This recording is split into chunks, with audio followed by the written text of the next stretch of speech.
A very good morning. You're watching Rajya Sabha Television. I'm Smriti Rastogi with Breakfast News. Let's begin the bulletin with the top headlines of this morning. US President Donald Trump refuses to continue signing off Iran nuclear deal, accuses it of sponsoring terror. Iran says it won't renegotiate. UK, France, Germany say they stand by the deal.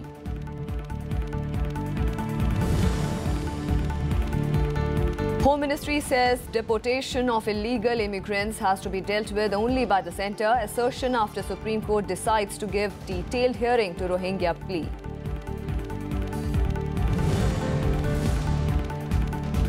Violence in Darjeeling between police and GJM supporters. 1 policeman killed, 4 others injured.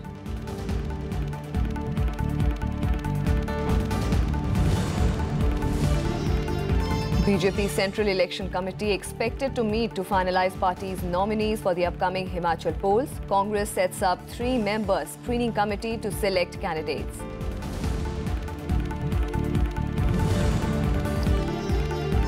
And India defeat Bangladesh in second group match of Asia Cup in Dhaka. Defeat hosts 7-0 to play Pakistan next on Sunday. US President Donald Trump has refused to continue signing off on a landmark Iran nuclear deal, accusing Iran of sponsoring terrorism. The US President also proposed new sanctions. The US also slapping sanctions on Iran's Islamic Revolutionary Guard course. Iran reacting sharply to the decision, saying it won't renegotiate the deal. The UK, France and Germany saying they remain committed to the deal. Here is a report. US President Donald Trump has condemned Iran as a fanatical regime and refused to continue signing off on a landmark international nuclear deal. Trump also accused Iran of sponsoring terrorism and proposed new sanctions. Based on the factual record I have put forward, I am announcing today that we cannot and will not make this certification. We will not continue down a path whose predictable conclusion is more violence, more terror, and the very real threat of Iran's nuclear breakout. That is why I am directing my administration to work closely with Congress and our allies to address the deal's many serious flaws so that the Iranian regime can never threaten the world with nuclear weapons. He said Iran has already violated the 2015 deal, which imposed curbs on Iran's nuclear capability in return for easing international embargoes. Israel quick to congratulate the US president for his move. I congratulate President Trump for his courageous decision today. He boldly confronted Iran's terrorist regime. If the Iran deal is left unchanged, one thing is absolutely certain. In a few years' time, the world's foremost terrorist regime will have an arsenal of nuclear weapons, and that's a tremendous danger for our collective future. Iran reacting sharply to Trump's move, President Hassan Rouhani saying the country will not renegotiate the nuclear deal, also adding that Tehran will double its efforts to expand the country's defense capabilities. آمریکا در برابر یک تعهد چند جانبه بین المللی موضع گرفت و بلا فاصله کشورهای بزرگ دنیا و اتحادیه اروپا در برابر آمریکا موضع گرفت. آمریکا امروز تنها تر از همیشه در برابر برجام، تنها تر از همیشه در برابر توطئه‌هاش علیه ملت ایرانه.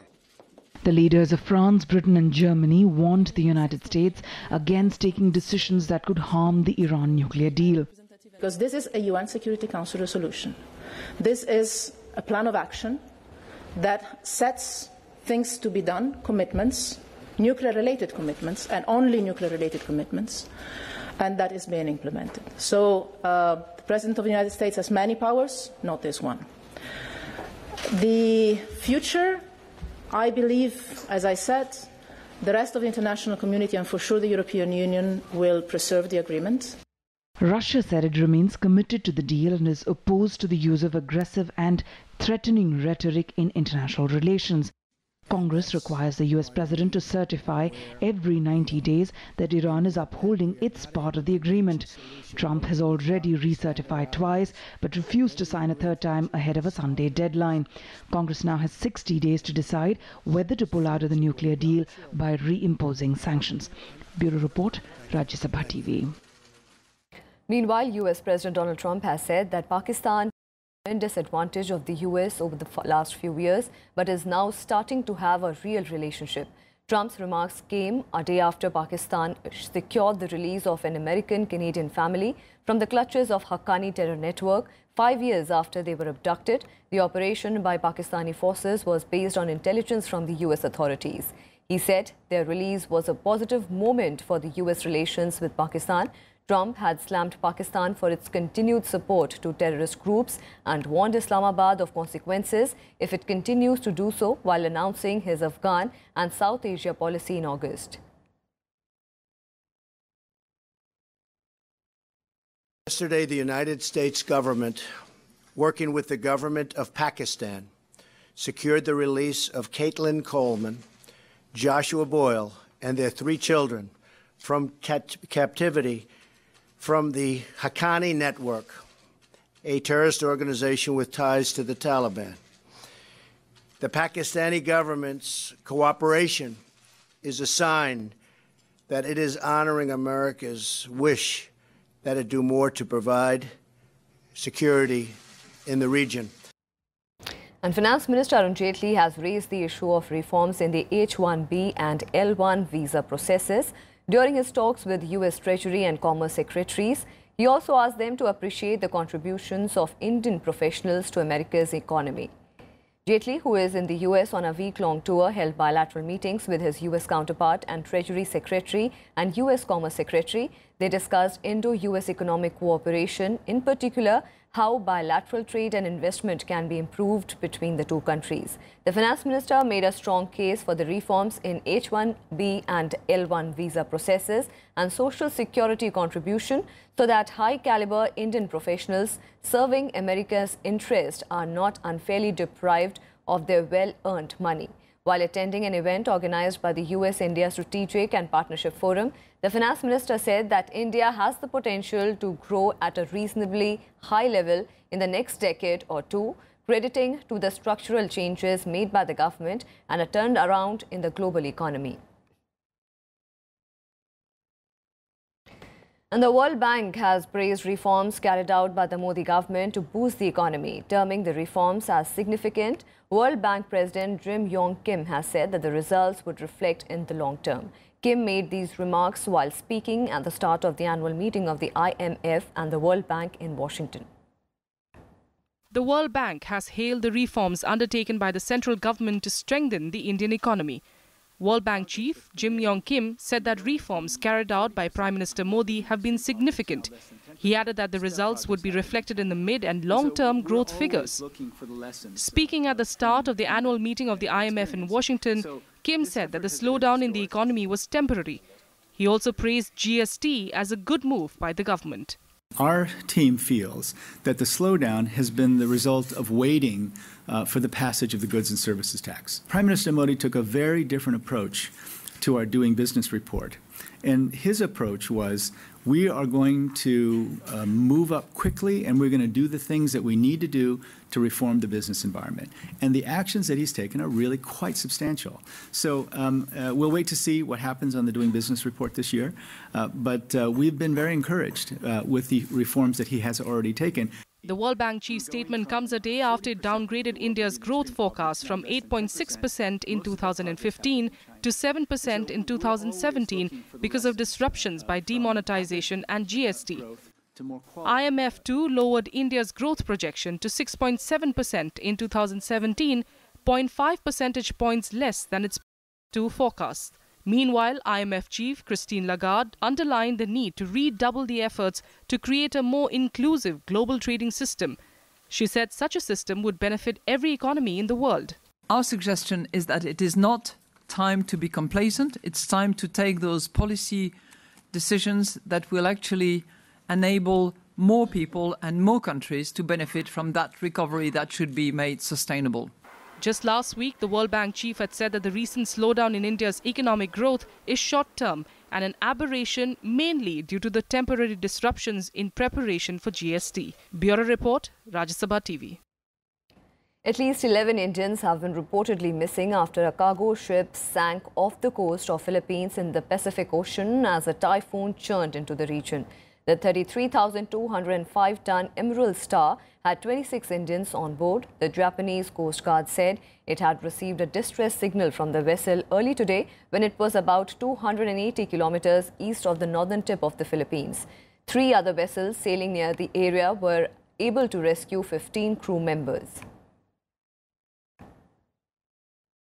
And a look at what else is making news across the world in World Wrap.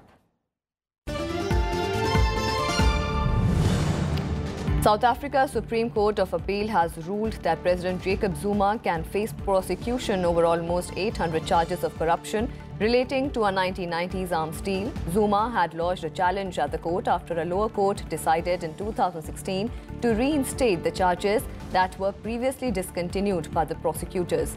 The opposition had sought to reactivate the charges over controversial post-apartheid military contracts, which have dogged Zuma for much of his time in the government.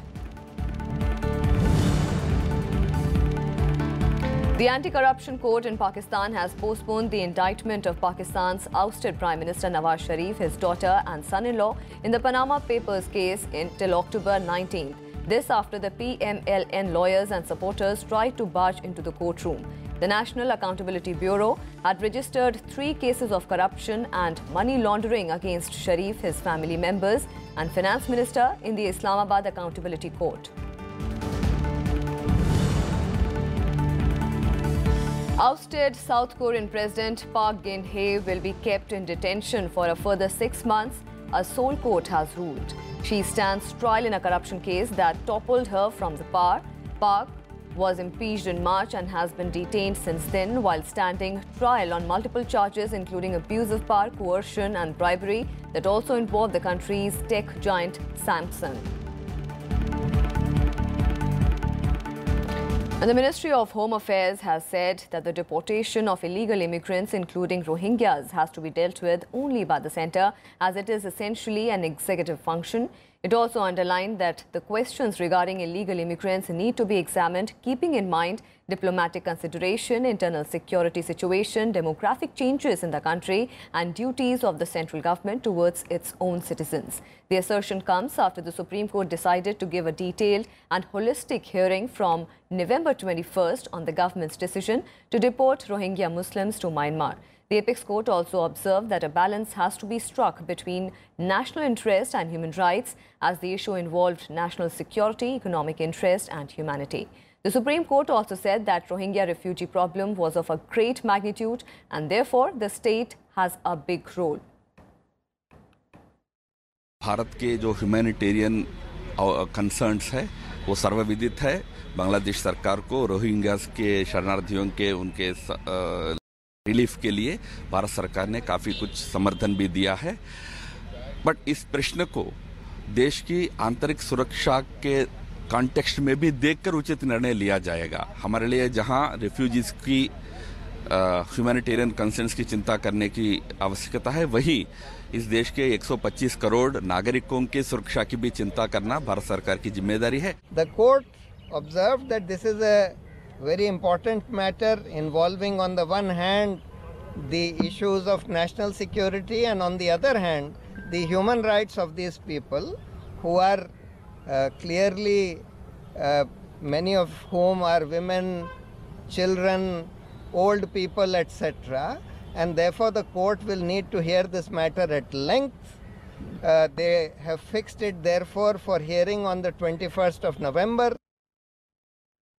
Prime Minister Narendra Modi will be in Patna today on a day-long visit to Bihar. He will address the centenary celebrations of Patna University. The Prime Minister will also lay the foundation stone of 4 sewerage projects under Namami Gange and 4 national highway projects worth over 3,700 crore rupees in Mokama. These projects include a 6-lane bridge over River Ganga. The Prime Minister will also address a public meeting in Mokama in the afternoon. And with that, time for a very short break. More news and updates on the other side. Stay with us.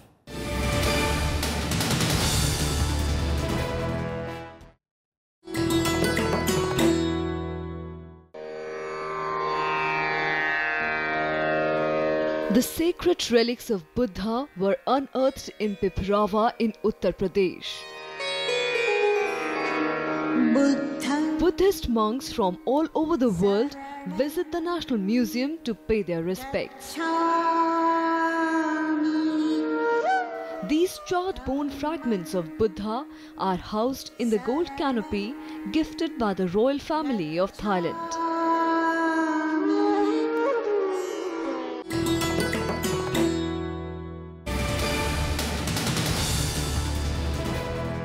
Welcome back. Vice President M. Venkaiah Naidu will be in Ahmedabad today. The Vice President will be the chief guest at the inaugural ceremony of the International Conference on the Journey of Indian Languages, Perspectives on Culture and Society. He will also address the conference. The ceremony will be held at the IGNOU branch of Ahmedabad. Vice President M. Venkaiah Naidu hosted governors and lieutenant governors from states across India at his residence on Friday evening. Earlier, he addressed the Governors' Conference at Rashtrapati Bhavan. He asked governors to avoid controversies by adhering to the provisions of the Constitution. The Vice President also said that governors have an important role in preserving, protecting and defending the Constitution and the law. He added that governors should take on the role of a guide, philosopher and mentor, and they should act as catalysts and facilitators of the change process. The governors were in Delhi to participate in the two-day conference of governors and lieutenant governors of states and union territories.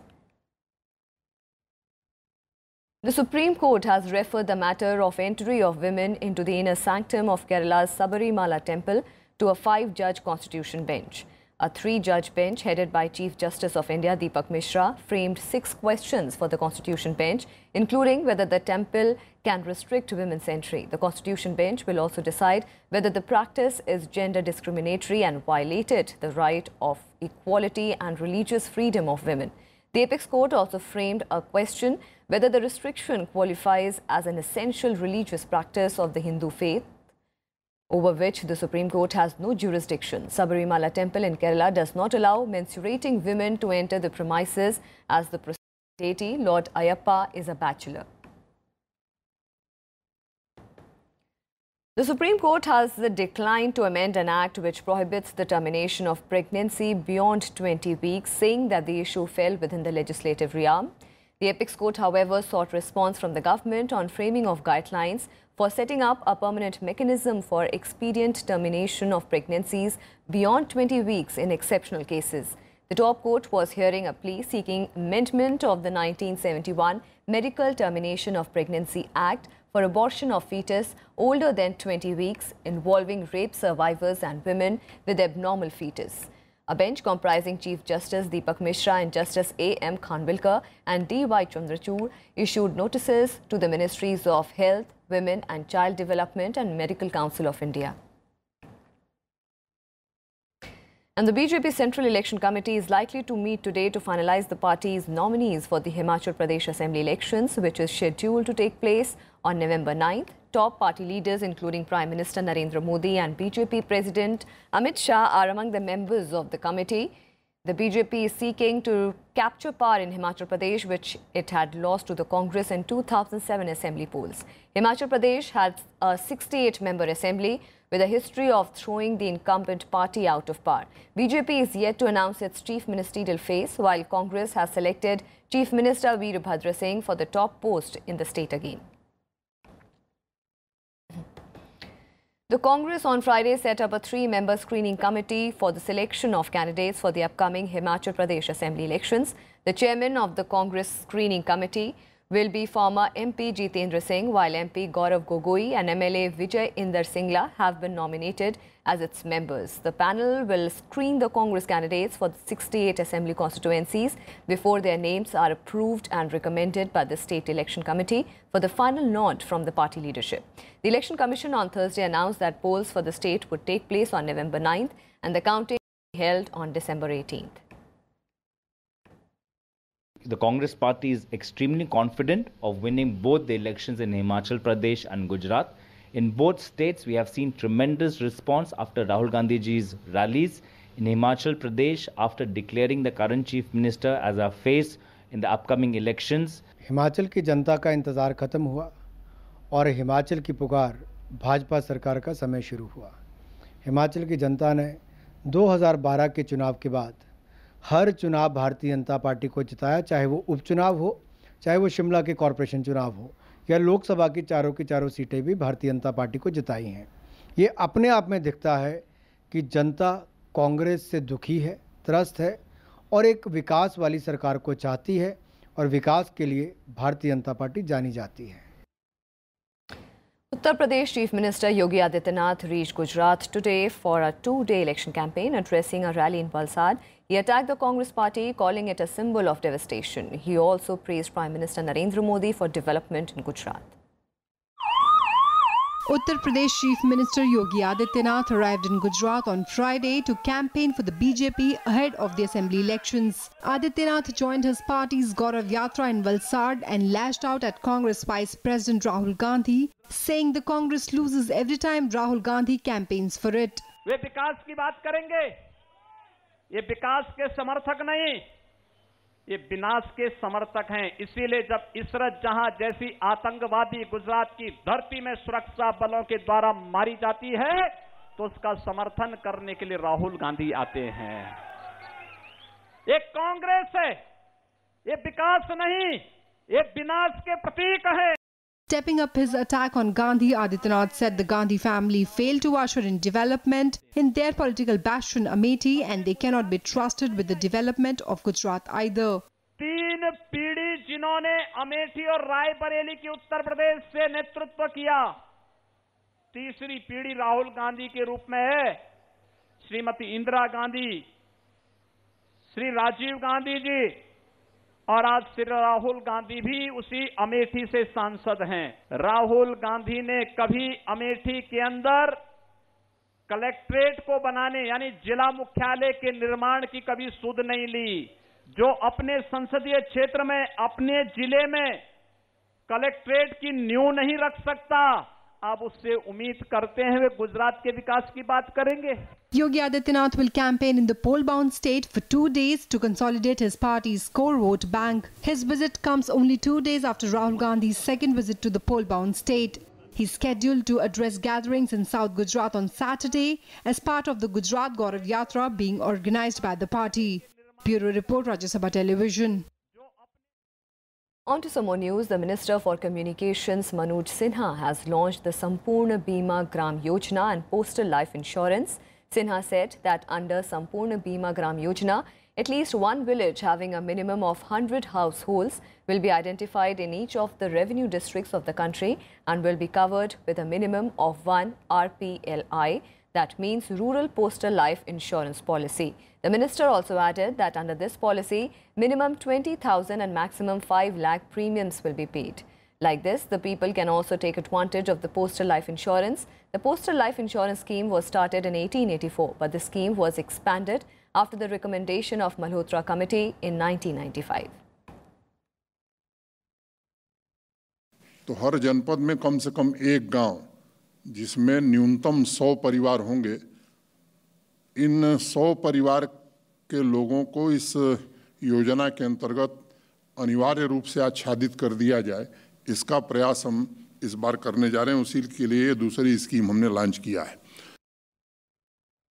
And Darjeeling witnessed violence on Friday after clashes erupted between police and GJM supporters, resulting in the death of 1 cop and 4 others being injured. Violence erupted when GJM workers opened fire on cops after police raided a hideout at Lepcha Basti near Takwar.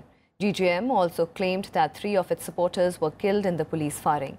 However, police denied the report. 6 AK-47 rifles, 1 90mm pistol, 500 rounds of ammunition and bombs have also been recovered from the spot. Meanwhile, the West Bengal police has launched a manhunt for Morcha chief Bimal Gurung. Police allege that Gurung has links with Maoist and insurgent groups in the northeast and has procured sophisticated arms from them.